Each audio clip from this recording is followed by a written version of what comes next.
Bonsoir les amis, j'espère que vous allez bien. Maintenant on se retrouve pour le match du Barça Levante, le débrief du match à chaud. Le match a été vraiment très compliqué pour le Barça, on a souffert énormément.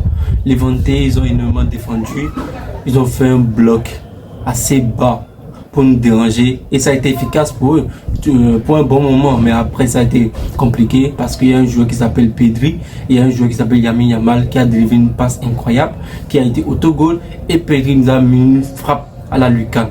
Merci beaucoup de leur part.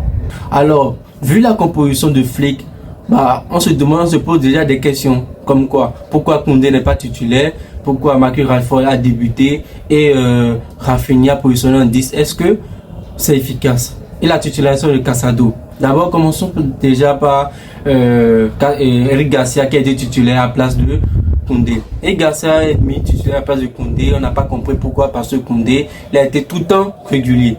Franchement, depuis que Koundé est venu au Barça, il a été régulier. Donc on ne sait pas pourquoi il a été mis à l'écart ou... Je ne sais pas le problème. Or, Koundé, à chaque fois qu'il joue, il est bon.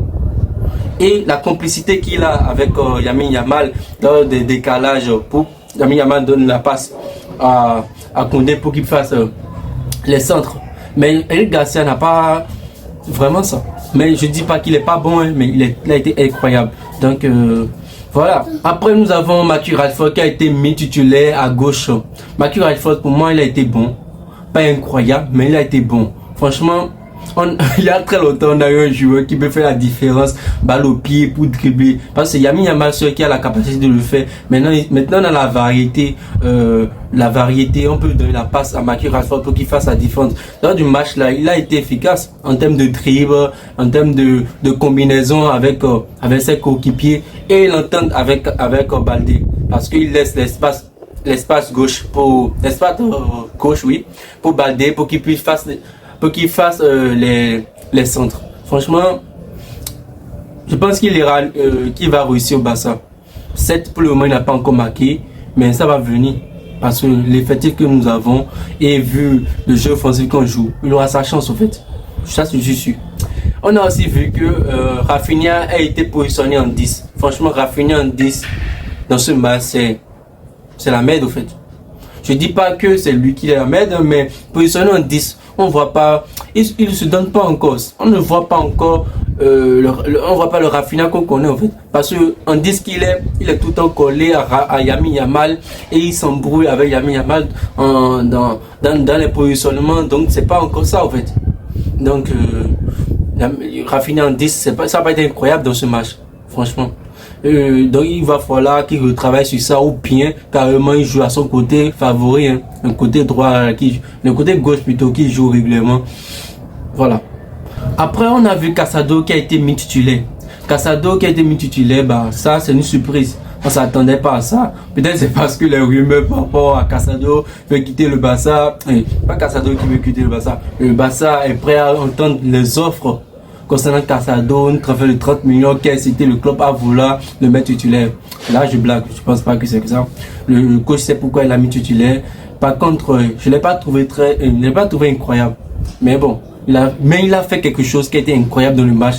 Le sprint qu'il a fait, il a couru pour aller contrer un tir d'un attaquant de Levante. Franchement, c'est incroyable ce qu'il a fait là. Merci beaucoup, Casado. Maintenant, parlons de Lamine Yamal. Franchement, Lamine Yamal, quel match nous a pondu. Match de... Quel match. Non, franchement, il était très déçu de la part de Lamine Yamal, mais je n'en veux pas parce que il a énormément tenté et ça a échoué parce que le défenseur de Levante, il a été incroyable, les amis. Le défenseur de Levante, le latéral gauche, incroyable. À chaque fois que Lamine Yamal essaye un dribble, il est contré. À chaque fois qu'il essaye, il est contré. Lamine Yamal, il fait tout, rien le match. Non, incroyable ce match. Mais Lamine Yamal, c'est presque impossible de l'arrêter tout au long du match. Parce qu'il peut délivrer une passe décisive à tout moment, débloquer une situation par une dribble, faire un enroulé à tout moment et ça rentre dans la lucarne. Pour ce match, il n'a pas été incroyable, mais il a fait le nécessaire au fait. Le nécessaire c'est quoi? C'est qu'il a fait une passe décisive pour Perigas et pour il a fait une passe décisive pour Ferran Torres, voilà, Ferran Torres, et il a encore fait une passe décisive pour le défenseur de Levante qui a mis tête autogol. Voilà, c'est une passe décisive aussi. Parlons aussi de Pedri. Franchement, Pedri, l'homme du match, je vous dis. C'est lui l'homme du match. Le pétard qu'il a mis. Le pétard qu'il a mis. C'est incroyable. Franchement, Pedri a les frères. Un truc qu'on appelle le geste technique pour tirer. En fait, il a le geste technique pour tirer. Il a la qualité pour tirer. À chaque fois qu'il tire, c'est pertinent. Certes, il ne tire pas tout le temps, mais à chaque fois qu'il tire, on voit que lui, de ses pieds, c'est la magie. Il arrive à nous faire sortir dans une situation incroyable. Et ce genre de tir, il a déjà fait face au Real Madrid ou dans le Classico. Il a mis la balle, il a fait une passe, il a mis un pétard dans la lucarne. Et c'est la même chose ici aussi. Il a fait une passe, il a mis une pétard dans la lucarne du gardien de Levante. Incroyable. Le match de Pedri. Sinon, à part ça, on a fait un remontada. Franchement, quelle joie. Moi, j'y croyais déjà. J'y croyais. 2-0, je disais, regardons. Regardez ce qui va se passer. Et voilà, ça s'est bien passé. Après, ils ont fait sortir Marcus Rashford et puis Casado. L'entrée de Dani Olmo et puis Gavi. Franchement, Gavi, ça se voit qu'il est en forme, au fait. Ça se voit qu'il est en forme cette saison. Il est rentré.